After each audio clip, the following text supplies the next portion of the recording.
Hi, this video takes a look at outdoor program design and management from 30,000 feet. It focuses on concepts. So an outdoor program is successful when the design and management of its trips and activities are in alignment with its mission. A mission explains why the program and trips exist. If there's no alignment, there's no common direction. All staff are aligned with its mission and strategies, are competent and satisfied with their roles, know who to report to, and fully grasp their scope of influence. So this relies on the administration having good hiring, promotion, training, and mentoring policies. Sort of speaks for itself. Its trips are considered safe. Safety implies effective risk management, and as we'll see, it focuses on incident prevention and incident response. Safety is essentially in the eye of the beholder and has numerous lenses. A little more on this later. The company's or program's financial needs are met. In other words, you need to have a balanced budget. It's important to understand that the financial needs are directly tied to course quality and safety. Again, more on this later. The financial needs of its participants are met. We're talking about scholarship versus tuition, something common to most programs. Each participant's expectations are met or exceeded. And it's important to remember that we're really talking about a high quality experience here, and that's how it's interpreted. It's affected by marketing, so be careful. A little more detail on mission. Mission really defines why a program and its trips exist. Outdoor program missions may focus on therapy, character education, or values clarification, outdoor skills, training, or simply having a fun recreational trip. This sort of speaks for itself. Missions tend to endure over time if they're based in principles. You don't really want to change your mission much, if at all, over time. Many contain components that define how the program is designed and managed. These are details, and while they're really important, I won't talk a lot about them in this presentation. A mission acts as a touchstone for all programmatic decisions. It should be alive, and staff, from field staff to administrative staff, should refer to the mission when they need to make a decision. A mission enables aligned, critical, and creative thinking. Programs and trips develop and change over time, but they should always reflect the mission. In developing new programs, a mission helps staff focus on what they're trying to achieve and prevents wasting time on ideas that are not mission related or mission driven. A mission may include a statement about the level of acceptable risk. This sort of speaks for itself. So let's take a look at effective risk management, a little more detail here. Incidents, near misses, illnesses, or injuries. A near miss is what could have been an illness or injury, rarely occur in isolation. So here you see sort of a wooden domino, and a trip is not a single wooden domino. It is multiple dominoes, and they affect one another. So if a domino falls and hits the ground, it's an incident. These rarely occur in isolation. It looks a lot more like this, where a number of dominoes or events leading up to an incident are falling, and the question is, can the trip leaders, can they manage what's going on and stop that continual fall of dominoes and prevent an incident? Or does it continue to go on and lead into an injury? Risk management essentially is divided into incident prevention and incident response. Ideally, we'd like to prevent everything from happening, but sometimes it doesn't work out that way, in which case we need to be ready to respond. So effective risk management is going to minimize foreseeable risk inherent in the trip design. So an idea is, we should be able to minimize but not necessarily prevent blisters. Ideally, we don't want broken bones. Is it okay for a participant to be scared but not injured? Is it okay to be swimming in white water, say in a canoeing or kayaking trip or rafting trip?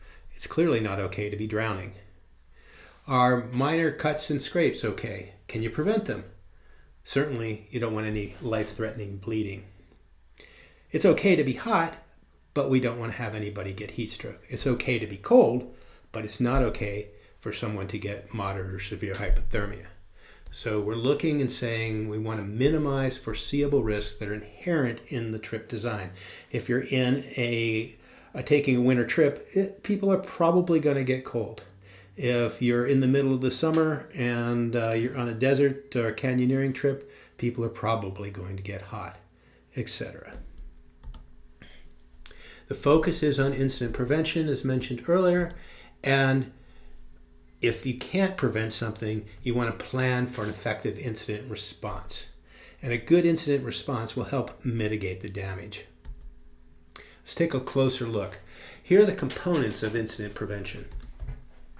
Okay, it's a trip design and evaluation. So how you design your trip, there's always some inherent risk within a trip.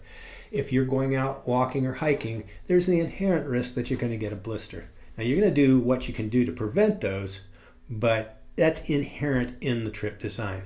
You don't want to expand the risk so that without mitigating it, or that's going to end up in an incident. It's important to have hazard recognition and figure out how to deal with those hazards. Incident prevention involves your hiring and promotion standards. It involves your staff training and development and mentoring. And it also includes supportive written materials like safety policies, standard operating procedures, and local operating procedures. The equipment and the choice of equipment and its the state of the equipment. And then incident reporting and evaluation. So if you do have an incident, reporting it and evaluating will help prevent those types of incidents from reoccurring. Now, if you haven't succeeded in preventing the incident, then we really want to look at incident response. A good incident response will mitigate the damage not only to all the people involved, but also the organization. So it must be taken seriously. So there's an emergency action plan. What happens when things go wrong? Step-by-step process. There's emergency communication. What does that look like? Is that a radio? Is it a cell phone? Is it a satellite phone? Is it a spot? Any one of those. There's medical, rescue, and evacuation training and equipment. That's important.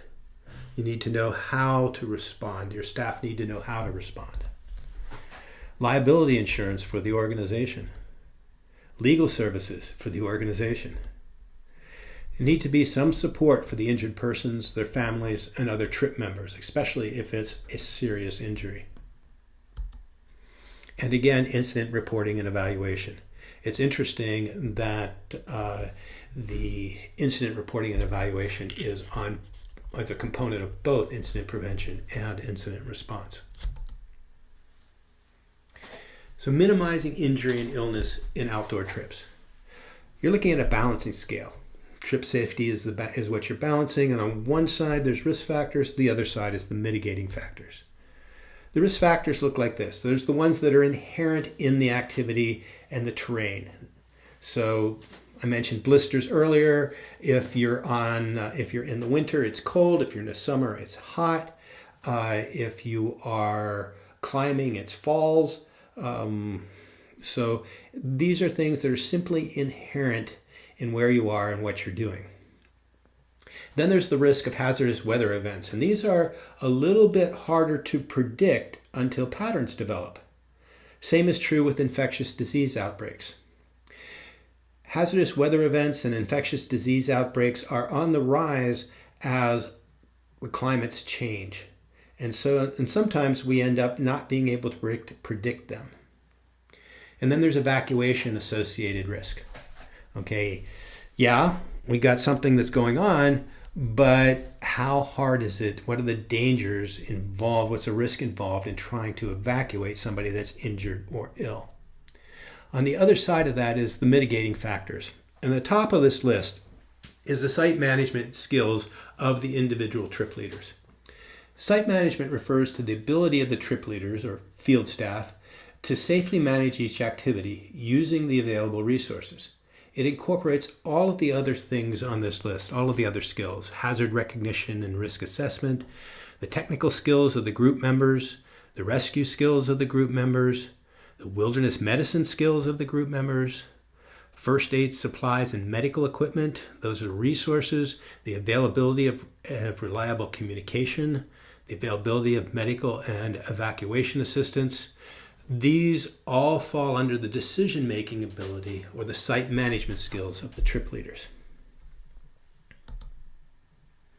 You can see that a lot of this list involves incident prevention, and then there is also components of these that involve incident response. On the macro level, program and trip safety depends on the ability of the administration to balance the risk inherent in the trip design with the competency of the field staff. Okay, so this is a administration issue. Since they designed the trip, they figured out what the activity and terrain associated risks are, what the risk of hazardous weather events, what the risk is of infectious disease outbreaks. Is there any evacuation associated risk during this trip? They've assessed these, and then they've trained and hired and developed staff to be able to mitigate those risks. On the micro level, as I mentioned earlier, the course and the activity safety depend on the risk management and site management ability of the field staff. If the field staff cannot manage the risk inherent in the trip design, incidents will increase in number and potentially in severity. Ultimately, this is an administrative design and management failure. So this is when the risks associated with the trip design overwhelm the ability or more than the staff can actually address or manage safely. Implicit in this is competent staff. We want staff that are capable of making good site management decisions. And this incorporates and brings together each person's outdoor skills, their interpersonal skills, their educational progressional skills, all of these. But it's important to be able to understand, especially from an administrative standpoint, what competent staff are. So let's look at a couple of diagrams here for a minute. You need to be able to distinguish between subconscious competence, conscious competence, intuitive competence, conscious incompetence, and unconscious incompetence. Let's start with intuitive competence. What does this mean? Intuitive competence means that the trip leader will make the correct decisions, but it's intuitive. They aren't always able to explain why their decision is correct, but they know, they have a feeling it really should be this way, and they're correct. They're intuitively competent. With training and mentoring, intuitive competence becomes conscious competence over time. Now, conscious competence, there's a difference here. A consciously competent trip leader will be able to make the right decision, and they'll be able to explain how they arrived at that decision. And this is critical for anybody who is going to mentor and assist an instructor. You want all of your lead instructors or lead trip leaders on any trip to be consciously competent. As they develop and gain experience, a consciously competent person or instructor will become subconsciously competent.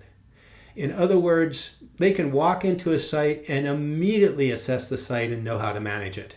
There's no thought involved because they've done it so many times before, they've seen it before, and they can figure it out. And this differs from the consciously competent person because the consciously competent person needs to take a minute or two maybe 5 minutes, maybe 10 minutes, maybe 15 minutes, whatever, to think through how to manage an individual site or activity. The subconsciously competent person doesn't need to think about it. And if they're asked why they've made the decision or why this is the right decision, they can explain it. The interesting thing about subconscious competence is that it becomes intuitive competence at the next tier. So when you have an assistant instructor who is subconsciously competent at their assistant role, they're going to be intuitively competent at the instructor role. If you have an instructor who is subconsciously competent, they're going to be intuitively competent at the field supervisor role. So these things lead and progress into one another. Conscious incompetence. We see a fair amount of this. This is the person who knows what they don't know. They understand they need to work on things. They seek out training. They seek out mentorship. They ask for help, as do the intuitively competent people. And the consciously incompetent person realizes that they can make mistakes and that they are very conservative. So it's pretty unusual for them to make serious mistakes. If you're trying to figure out who are the instructors or the assistant instructors in a trip, ideally your lead instructors are consciously or subconsciously competent, and your assistant instructors are either intuitively competent and are being mentored by their lead instructor, or they're consciously incompetent and essentially being both trained and mentored by their lead instructor.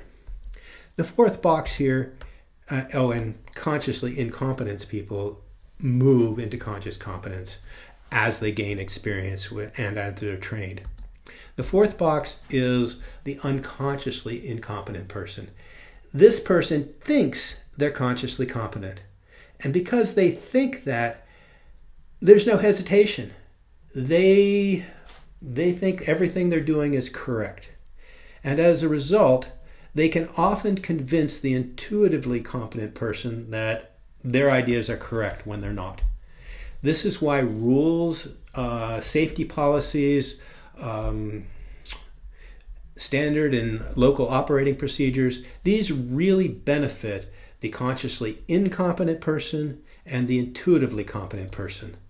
They allow them to say, no, to the unconsciously incompetent person.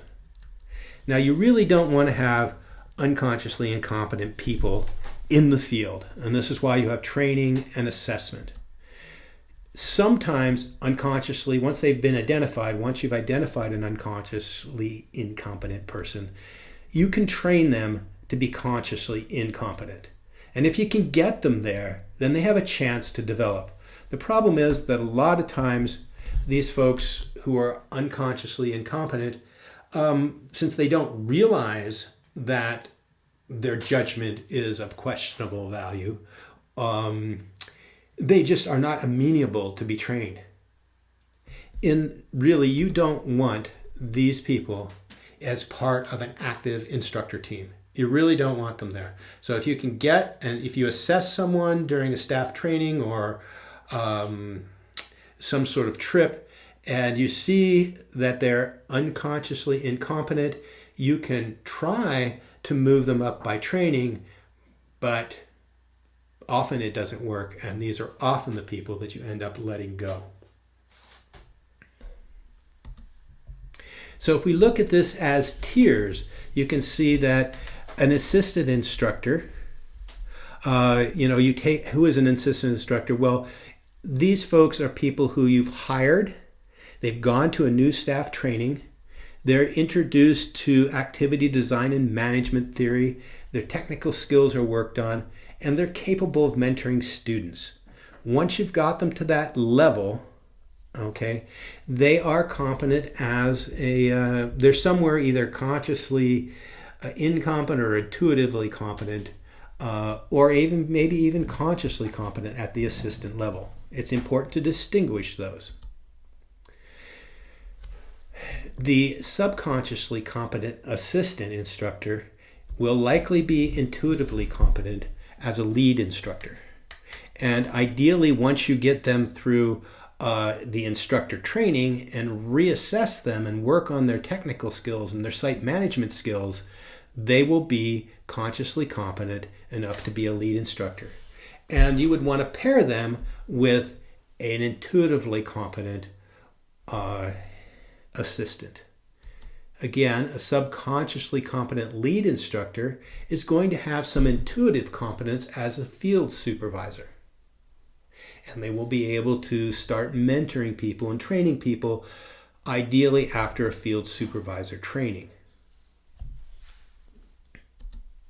Now, all of these are sort of different staff development tiers with increasing competence and integration as you move up. So site management skills for each one of these are developing as you go up this ladder. So let's look at this a little bit differently. Here, from left to right, is sort of like the skill progression for outdoor program staff. So with respect to minimum hiring requirements, you can see a couple of different colored circles here. And typically, new staff are hired based on their outdoor skills and their interpersonal skills. And then they're trained to the pedagogy or how the individual company or program wants them to run a course or manage a course. And that training can vary from company to company and often does. So once they get that training, once you've hired someone for their outdoor skills and their interpersonal skills, and then you're trained them to how the company or the organization wants them to do something, and you assess them, they generally become an assistant instructor. The growing black colors as you move across these Venn diagrams indicate the site management ability of the individual as they progress through the different roles within the organization. So as an assistant instructor becomes an instructor, you'll see that their interpersonal skills will grow a bit, their outdoor skills will grow, and what's most noticeable is that their educational skills, their ability to figure out how to manage activities grows. And then it's even more so for a trainer and a senior trainer. And keep in mind that in between each one of these, between assistant instructor and instructor, between instructor and trainer, between trainer and senior trainer, there are typically training and mentoring going on. Now, oftentimes it makes sense to promote people to administrative positions as they've climbed the ladder within the organization, because they understand where the organization is and how it's developing. And if they're highly effective, then you need to add the training for example, for a trainer to become an effective administrator is a whole set of administrative skills that they have probably never come in contact with. Things like budgeting. How do you budget? How do you plan a budget? What are you budgeting for? How does marketing fit into this? What does development have to do? What are the permitting systems? All sorts of administrative questions that, depending on their level in administration, are they assistant program director, etc., each of these positions have different administrative skills, and it's often in the training. Most organizations do pretty well training, hiring a new staff person and training them to be an assistant, and then taking that, assessing that assistant instructor after a year or a season or 2 years, and adding some more training and getting them to instructor level. This is where things tend to fall apart. Very few trainers are trained how to train instructors. Very few trainers are trained in the administrative skills and have somebody to mentor them in order to become an administrator. The majority of administrators that I talk to tell me that they need training and mentoring, and they never got it, and they feel overwhelmed in their position, and as a result, they make a number of poor decisions.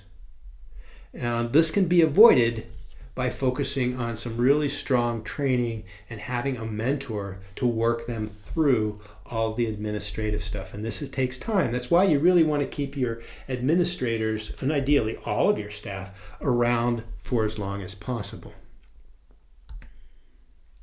Let's talk a little bit more about site management. So site management is the process that the guides and trip leaders or instructors use to minimize client or student risk while engaging in an outdoor activity. Staff need to be trained on how to apply site management concepts in respect to all of their trip activities. So there's a conceptual understanding, and then there's some specific management skills. They go hand in hand. And they are constantly developed over time. I'll just speak conceptually for a moment. Essentially, site management can be divided into stationary sites and moving sites. Stationary sites, if you're an instructor, you can see the entire site. You're not moving. These are like rappel sites. They're climbing sites. They're kitchens.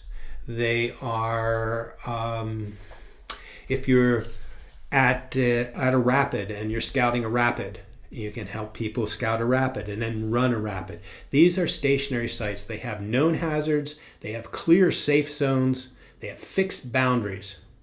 And these are training sites. In other words, you can safely challenge your participants or your clients to skill failure. And you do, in this case, want to challenge people so that you know what they're capable of.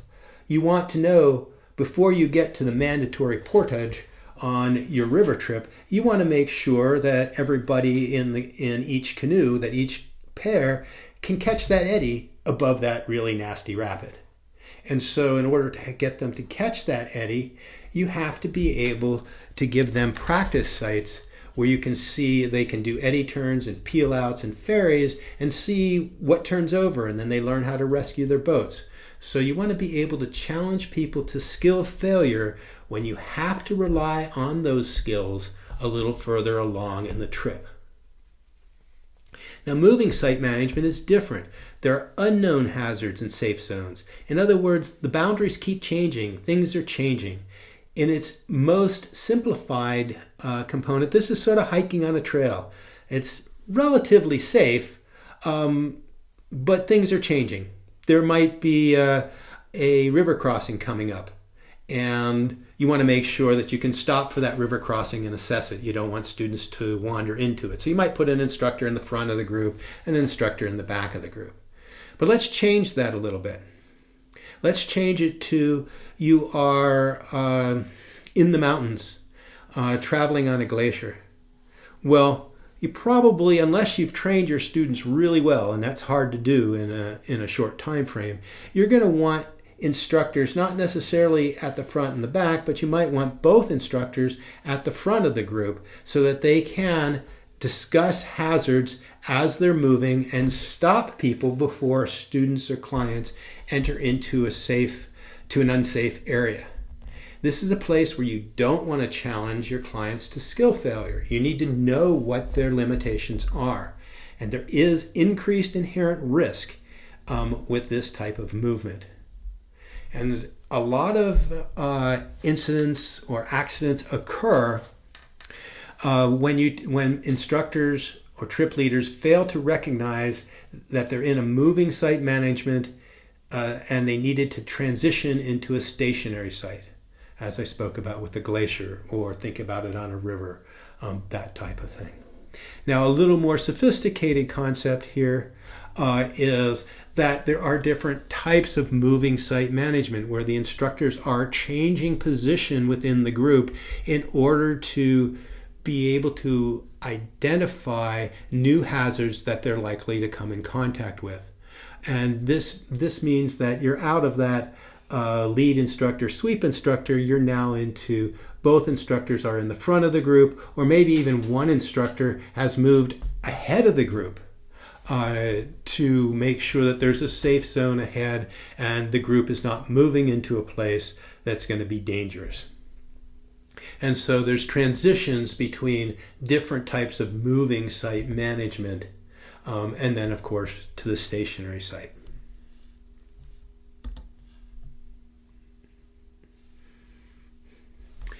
So, is your program safe?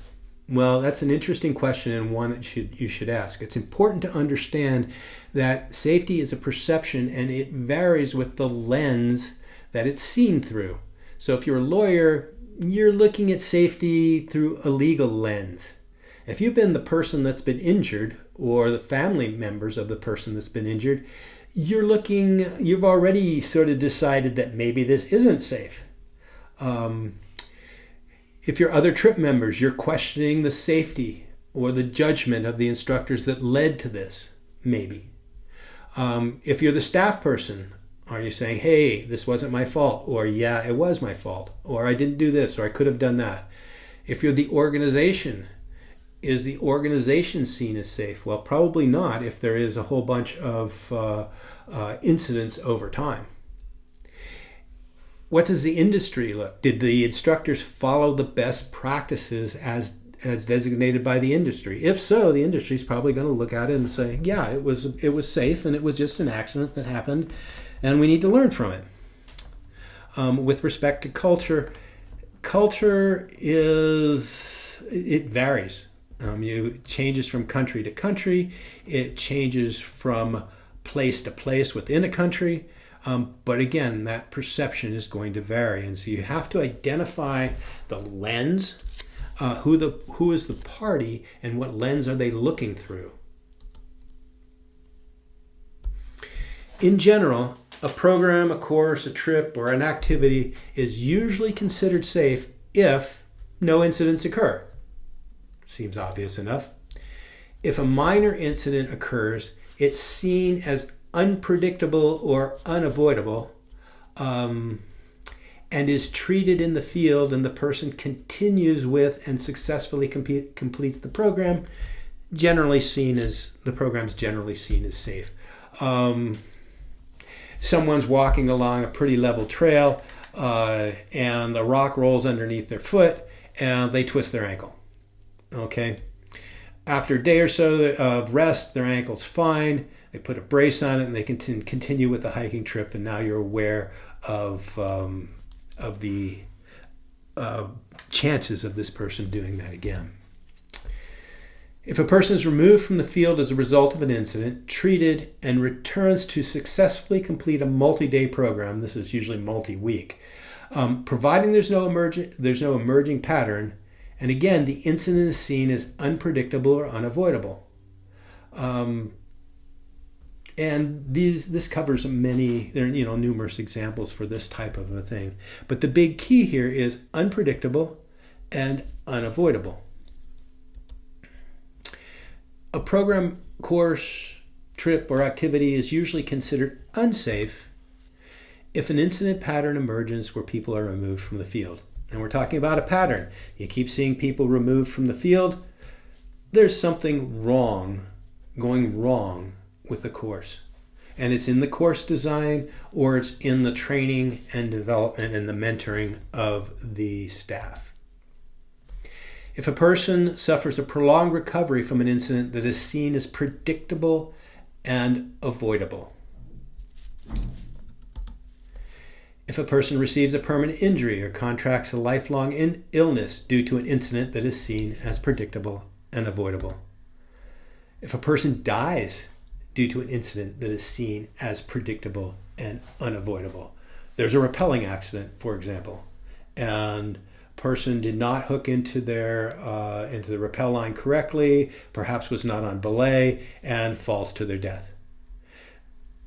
Clearly, the organization was not following best practices, and this would be considered unsafe. The things that are worth noting here are that when an incident happens, if it is seen as unpredictable or unavoidable, it tends not to negatively affect the organization itself. If it's seen as predictable and avoidable, the organization is definitely affected by it. Perhaps monetarily, certainly within the context of individuals.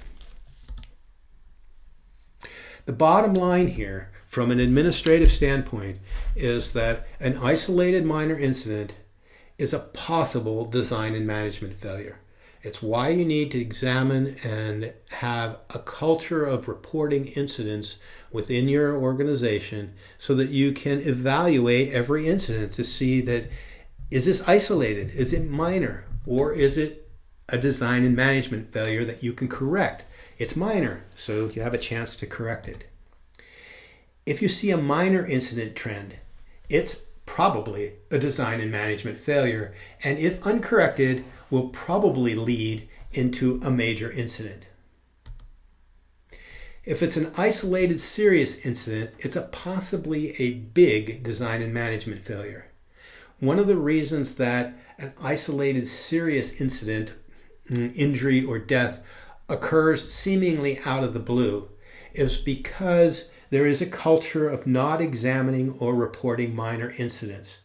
In almost all accidents and incidents that I've investigated, there is a series of events and incidents that have led up to that, and people were just not aware of them because they were not paying attention. If you have a serious incident trend, it's pretty likely that there's a big design and management failure, and you've got to, and it's at this point, it's something where you need some outside help because you have been clearly unable inside your organization to evaluate the incident in a way that it prevents future ones. Bottom line, carefully document and review all your incidents. If you seem to be developing a pattern that you cannot control, whether that's minor or especially if it's big, then you need some outside assistance to identify it. So let's take a quick look at financial success. Again, conceptually. Essentially, financial success for the organization is that the dollars that are coming in have to balance or equal the dollars that are going out. Ideally, you get a little bit more money coming in, so you have sort of a safety kitty there that you can use for further developing staff, to save for a rainy day, etc. So dollars going out, what is that? That's operations. Okay, money spent on incident prevention, money spent on incident response, on salaries, on maintenance, property maintenance, gear replacement, on marketing, on permits, on rent if you're renting storage lockers or vehicles, or even office space, taxes, utilities, fuel, food. The list goes on, but it's pretty straightforward. Easy to get money out. Money comes in through development funding and through tuition. Break that down a little bit. Development is, and this tends to be nonprofits. For-profit organizations can have development funds, but they often do not. And they go out and they fundraise for capital projects like land purchases, etc. And then there's scholarship funds. Both nonprofit and for-profit organizations often have scholarship funds, and they can be raised through development funds or simply siphoned off from out of general expenses. It's very difficult to raise funds for operations. Very hard. Typically, operations need to be covered by tuition and hence scholarship. So the thing about this is that this balance can be quite delicate, especially in nonprofits. There's not a whole lot of extra money sitting around to be able to respond to an incident. And that property, like especially base camps, warehouses, offices, and staff training significantly increase operational expenses, so that that incident prevention stuff can really start increase your operational expenses. If the individual participants or clients' financial needs and personal expectations are met or exceeded, and your company marketing is effective, tuition and scholarship funds cover operational costs. That's your goal. Now, a serious incident or death can upset this balance. And if it often costs money for incident response. And then it certainly costs money to try and bring things back in balance again in training and evaluation and stuff like that. So incidents affect financial success, especially large incidents, a serious incident. So I want to draw your attention to a common incident-related financial cycle. And these cycles, they take place over multiple years. Often a single cycle is over a 3 to 5 year period, or sometimes even longer than 10 years. It really depends what's going on within the organization and the overall economy of the country that you're in. So if we go back here to that balancing scale where you've got the inherent risks in the trip design, and they have to be balanced. Those risks have to be balanced by the site management ability of the staff. The staff need to be competent. If we assume that the staff are not competent for a minute, then what happens if you have incompetent staff? Their site management ability is not capable of managing the risk inherent in the trip design. Then you're going to see that balance shift. So when the risk of the trip design exceeds the ability of the staff to manage it, you are going to see over time an increase in incidents and therefore a decrease in safety. So let's make an assumption for the moment. Let's say we've seen a severe incident. So we've seen increase in minor incidents, and now we're in severe incidents. We didn't address the minor incidents. We've got a severe incident. It's clear that our program quality has been decreasing slightly over time because we've seen this increase in minor incidents, if you were tracking it, and now you've got a severe incident and you're seeing that. So at this point, the organization is in some financial peril. Out is probably exceeding in at this point. So what do you do? What are your options once you reach this point? There's only 3 options. One, when you look at these options, one of them is to simply shut down the program. So if things are so severe, then you need to close the program, and it may be decided for you. There was, and this is usually caused by deaths. There have been numerous programs, outdoor programs over the years that have simply closed their doors due to a student or client death. It just was financially incapable of continue running for any number of reasons. So shutting down the program is the obviously worst case scenario when you can't balance or make your budgets. There are 2 other options. One option is, okay, it wasn't so bad that you had to shut down your program. So you recognize that your staff competency is an issue, and you question all of your staff. And so what you do to bring this thing back into balance is you're going to decrease program risk. So you're changing your trip design so that the staff you have now, and you reassess them so that they're actually competent. The third option is to spend money and focus on incident prevention. In other words, reassessing your staff, retraining your staff, and making sure that the risk inherent in your trip design is able to be managed. Now, sometimes you decrease the program risk, as you're in, and then you increase spending. So those two options can happen at the same time.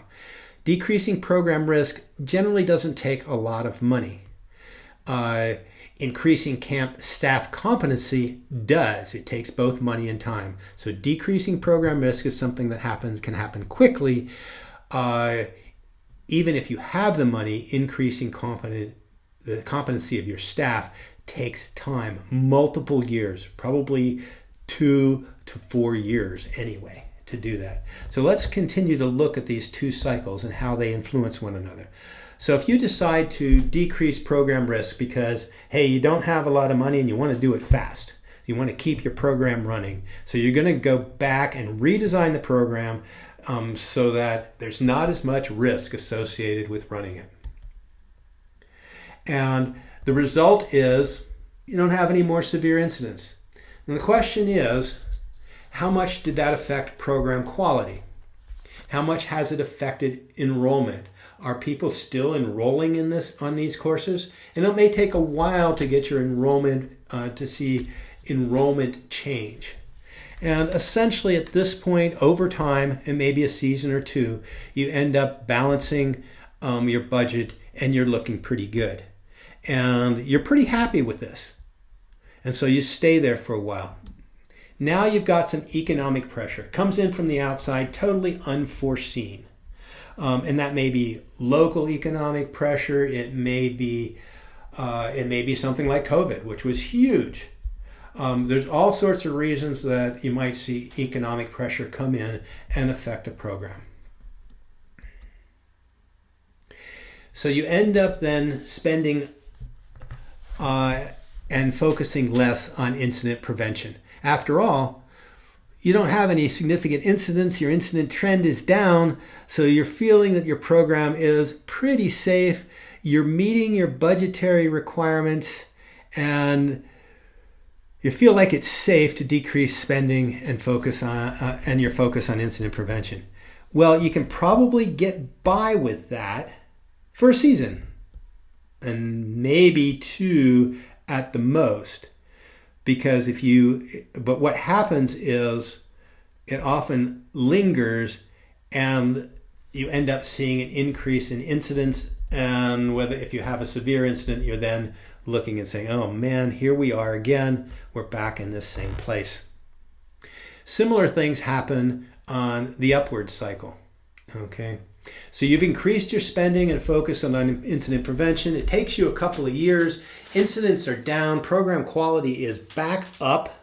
You're balanced. Your budget is balanced. Things are looking really good. The program is chugging along beautifully. Staff are competent. Everybody feels really good. Things are working well. And then you get economic pressure. Again, we can refer to COVID and think COVID. COVID hit everybody really hard, but it hit outdoor programs exceptionally hard. And it hit them in various ways. There weren't any jobs, so people went out and got other jobs, and they had to find other ways of getting income. And so the availability, staff retention was way down. Programs were closed for a year or more, and then they just lost competent staff, and they had to restart things. So what did they do? Some programs closed. Numerous programs actually closed.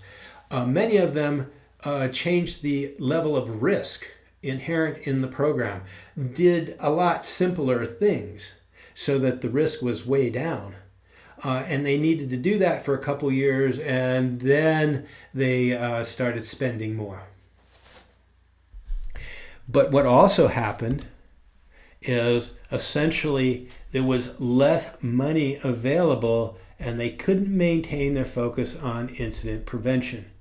So you can see here that while you can get by for a season or two, if this persists, then you might start seeing more incidents occur. And if you get a serious incident, then you're going to be in trouble.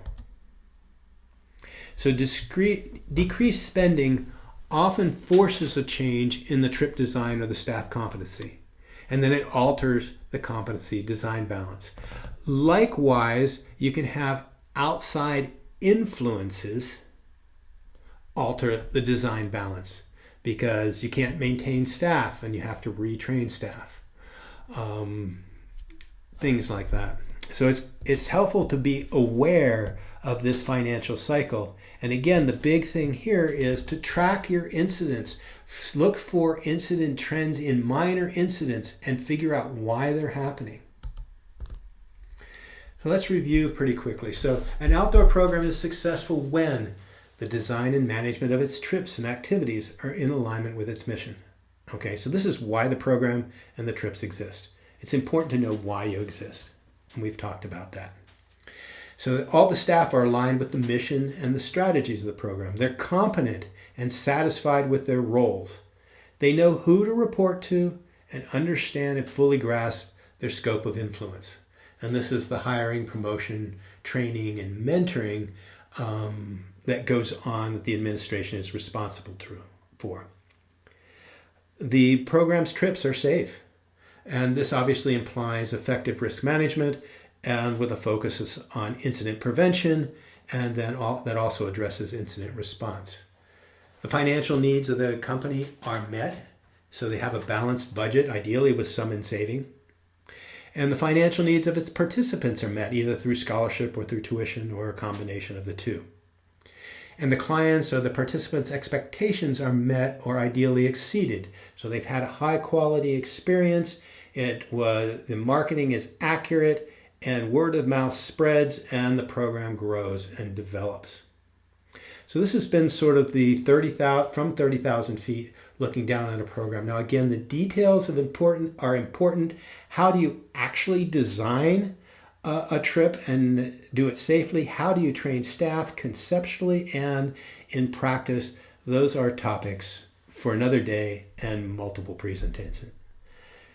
Thanks for watching and take care.